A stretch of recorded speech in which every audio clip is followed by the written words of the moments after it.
Welcome to the show, everybody. Joseph Robert, the fantasy football counselor. Today, we're talking about Juju Smith and his fantasy football value for 2020. We got a lot of questions to ask, and who better to bring in than a diehard Steelers fan and a YouTuber, JT Sports. It's Jordan here. What is going on, Jordan? What's going on, man? Thanks for having me on the show today. I'm excited that you're here, man, and we got to get to talking about Juju. Before I do, can you tell people how to find you? Because I like your YouTube channel. You're very diverse in regards to your content. There's a ton of different teams you talk about. Everything football is covered here. Can you tell us a little bit about your channel and why you started it?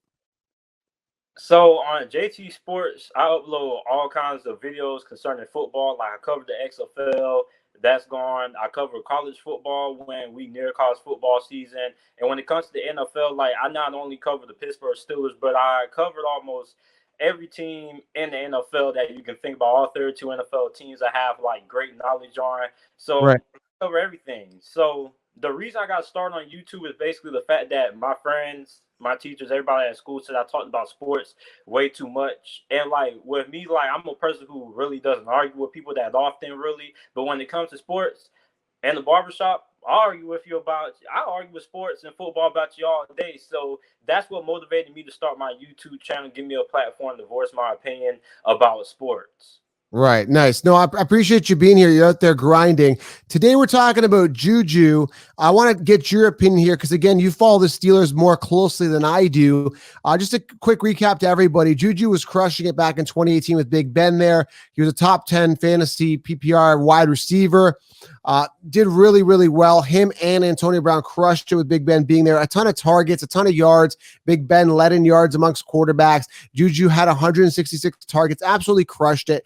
Last year, I thought he would have a good year. We all did. Big Ben goes down with injury. We have other quarterbacks coming in, including Mason Rudolph, and Juju just kind of fell off the radar. One of the biggest busts in 2019 fantasy football, and just in general, like you just fell apart, man. And I don't think it was all his fault. There was a couple things that happened. Number one, Antonio Brown wasn't there to draw double coverage. Number two, Big Ben wasn't there. So huge decline. Moving into 2020, we know what the past is. Okay, let's focus on the future. We don't need to talk about the past. Let's get straight to the point here. What do you think is going to happen to Juju with Big Ben coming back? Is he going to continue to thrive, or the fact that he's going to be the wide receiver one, is that going to affect him and keep him lower on the fantasy rankings? So for Juju Smith-Schuster going into 2020, he should most definitely have a better season than what he had in 2019. And to be honest, I think a lot of people are kind of like overlooking like what happened in 2019. He also missed like a couple of games due to injury. So he played in 12 games, right? He had 552 receiving yards. He had 3 touchdowns. He had 42 receptions on 70 targets. Now, if he didn't miss those 4 games and he played all 16 games, right, I would like to think that Juju Smith-Schuster could have been near 1,000 yards or close to 1,000 receiving yards that this past season if he was able to play in all 16 games. So injuries also derailed his season as well. So a Big Ben coming back fully healthy, that's most definitely going to help out Juju Smith-Schuster a lot. And also the emergence of Diontae Johnson. Right. Johnson is going to be that guy who is going to take some of that pressure off Juju Smith-Schuster. When you go, like, here's what teams were doing basically. Unless you were the New England Patriots and you basically just locked them up with Stephon Gilmore, a lot of teams were basically doubling Juju Smith-Schuster or shadowing him over the top with a safety and things like that, trying to keep him in check. And basically in that 49ers game, that's what the 49ers were doing until Juju Smith-Schuster, I guess he broke away. He had that big touchdown and things like that. So with Diontae Johnson, when situations like that goes down, Diontae Johnson is going to be able to take some of that pressure off. So when you want to double team with Juju Smith-Schuster, guess what's going to happen? You're going to get burnt with Diontae Johnson. So Diontae Johnson being in the mix is going to bring some balance in terms of how teams are going to game plan for Juju. And I feel No, I love Juju, and I love Diontae Johnson this year as a deeper sleeper. I think a lot of people are sleeping on him. I think the talent is there. But is it going to be clear-cut Juju's the wide receiver one, no doubt, or can Diontae really emerge as a primary target for Big Ben? You see, a lot of Steelers fans have been asking me the same exact question, and To be honest, I really think that Diontae Johnson could end up becoming the wide receiver one for the Steelers, and it may seem crazy, He's but in special. my He's yeah, special. Sorry to interrupt. Go ahead. Yeah, man. I had to dive in there, man. I like him. I like the upside. And we saw what he did last year with, mediocre quarterbacks. Big Ben and Diontae. This could be special. Sorry, continue there. I had to jump in. yeah, man. And to be honest, if you ask Steelers fans would say that Diontae Johnson reminds you a lot of Antonio Brown, has a lot of similar qualities. Absolutely great route runner. He's not like a fastest guy, like he didn't run like a blazing 40 time, anything like that. But on the field, I mean, this guy is really quick. I mean, he has really good agility, really good hands as well. So I mean, I wouldn't be surprised if we see Diontae Johnson taking over for that number one wide receiver role. And although it may not be like official on the depth chart and things like that, you're going to know in games. And then you have Juju Smith-Schuster as your wide receiver number two. And like a lot of Steelers fans, like they probably don't want to admit that. But in all reality, I think Diontae Johnson is going to end up taking over that number one wide receiver role. And Juju Smith-Schuster will kind of have like that number two role. But I mean, he'll still have like great production as well. No, that's really good insight. Now, my concern is, okay, distribution. We've seen Big Ben kind of use his tight ends before. We've seen it. So now they've got Ebron, who I think is going to be a red zone target. I think he's going to steal some of those touchdowns, in around the red zone. Is this really going to impact and decrease the value of both Diontae and Juju? What are your thoughts on Ebron here? Well, when it comes to the tight ends, I'm not really too concerned when it comes to tight ends because most of the time, Big Ben, he does like to target his tight ends. But for most of my years watching the Pittsburgh Steelers, most of the time his tight ends are a big part of where he looks to throw to on third down. Then, as you mentioned, in the red zone, the Steelers like to throw a lot of bubble screens into their tight ends and things like that. So I don't really see Eric Ebron being a major the factor from when it comes to the success of Juju Smith-Schuster. Maybe inside the red zone, like you say, he'll take away a couple of those touchdowns. But Right. for the most part, I don't think he should kind of like scare anybody off in that department. No, I agree. I definitely agree with that. Another factor, and again, I wasn't sold on this guy. I kind of see talent right out of the gate. Another guy that people are saying, and I'm not really sold on, I see him more of like a one-trick pony, deep threat kind of guy. James Washington, do you think he's going to be a thorn in the side of Diontae Johnson or Juju this year? Here's the thing with James Washington. So James Washington to me is just a great deep threat, kind of like what Emmanuel Sanders was.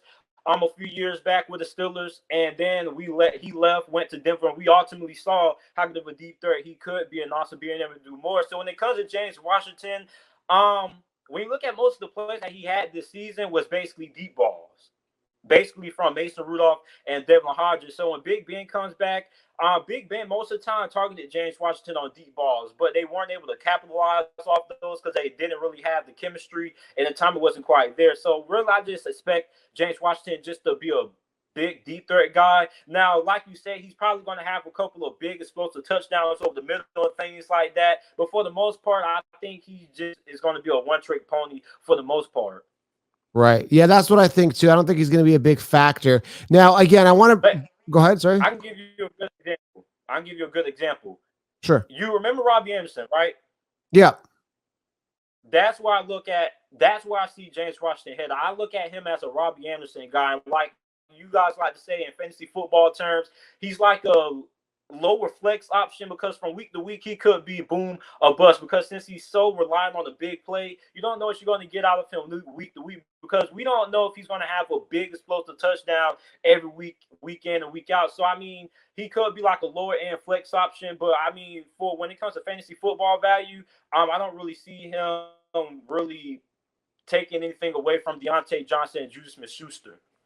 Okay, so I got a question for you here. Okay, so I don't know where the ADPs are going to fall. I don't really look at I do some mock drafts now, but I don't take them seriously. I take them seriously right after the NFL draft because that's when you know how the chips fall, where these depth charts go, how things shape out. So I'm going to give you a scenario here. You can draft Juju in the 4th round. You can get Diontae. Now you play fantasy, correct?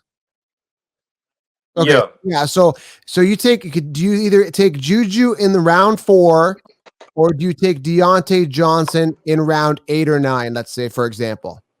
So for me personally, I would Diontae Johnson before I take Juju Smith-Schuster. Now, the reason why I would take Diontae Johnson before I take Juju Smith-Schuster for the fact that I think Diontae Johnson is going to have a lot more upside compared to what Juju Smith-Schuster is going to have. So, me personally, I would reach for Diontae Johnson. Would be considered a reach, but I want Diontae Johnson first before I take Juju because I trust Diontae Johnson a lot more because Diontae Johnson had more success than what Juju Smith-Schuster was able to have with two different quarterbacks in Duck Hodges and Mason Rudolph. And with him being able to have that success with two different quarterbacks, I mean, he got targeted 92 times by both Mason Rudolph and Duck Hodges. So if he's able to have success with those two quarterbacks, I think he should be able to have a lot more success with Ben Roethlisberger coming back. And that's why I would take him first, Juju Smith-Schuster, maybe like round 4 or round 5. No, I agree, man. And we're getting a little bit of lag issues from your end. So, I mean, I just want to kind of wrap this up based on that because it's lagging. We don't want to drag it on too much. But yeah, man, from what you said, you're kind of reinforcing my thought process. I love Diontae Johnson here. I absolutely love him for 2020 fantasy. Well, he's one of my sleepers. And again, you kind of gave me a new kind of outlook on it because now you're saying, okay, both Juju and Diontae did pretty good. I know Diontae did good, but even Juju had an okay year considering the circumstances. Had he played those extra couple games, had he not been banged up a little bit, there's some upside. So can you imagine the upside of these guys now with Big Ben returning? The ceiling is very high, and both Juju and Diontae, really good targets. Fantasy football impact, I mean, both of them should do solid, but again, you're probably going to get Diontae Johnson for more value in your draft. And I'm going to try to get Diontae, so I might get him a little bit later. This is why I tell people, go running back. You could get a ton of depth at wide receiver later on. So, man, thanks for being on. That's good insight. Is there anything else you want to say that we should be aware of for Juju? Like, don't overpay for him, obviously, right? 3rd round. Maybe get Diontae later then. Yeah, man. I mean, like, for me personally, last year, like, I drafted Juju Smith-Schuster early in the 2nd round, and I regret it. So yeah, man, for a lot of people, man, the best advice somebody ever gave me is the fact first, then look for depth at the wide receiver position later, which is what I did. So I got Diontae Johnson. Luckily, I got him in later rounds, and I got Chris Godwin as well, who was a big sleeper as well. And I think Diontae Johnson could have that kind of season that Godwin had here for Tampa. There you go, guys. Yeah, wait on those wide receivers. Jordan, thanks for coming on, man. I appreciate it. Make sure you guys follow him, JT Sports on YouTube. That's where they find just JT Sports, right? Yep, JT Sports. Thank you. Yeah, thanks for being on, guys. Of course, guys, make sure you guys click subscribe, leave a thumbs up, and leave a comment below. Would you rather draft Juju or Diontae Johnson? Really like to get your feedback, guys. And again, thanks, Jordan, for being on from JT Sports. We really appreciate it. Smash the thumbs up, and we will see you guys next video. Check out the Impact series below to get other videos from other athletes that we've broken down from the brand ambassadors on YouTube. We'll talk soon.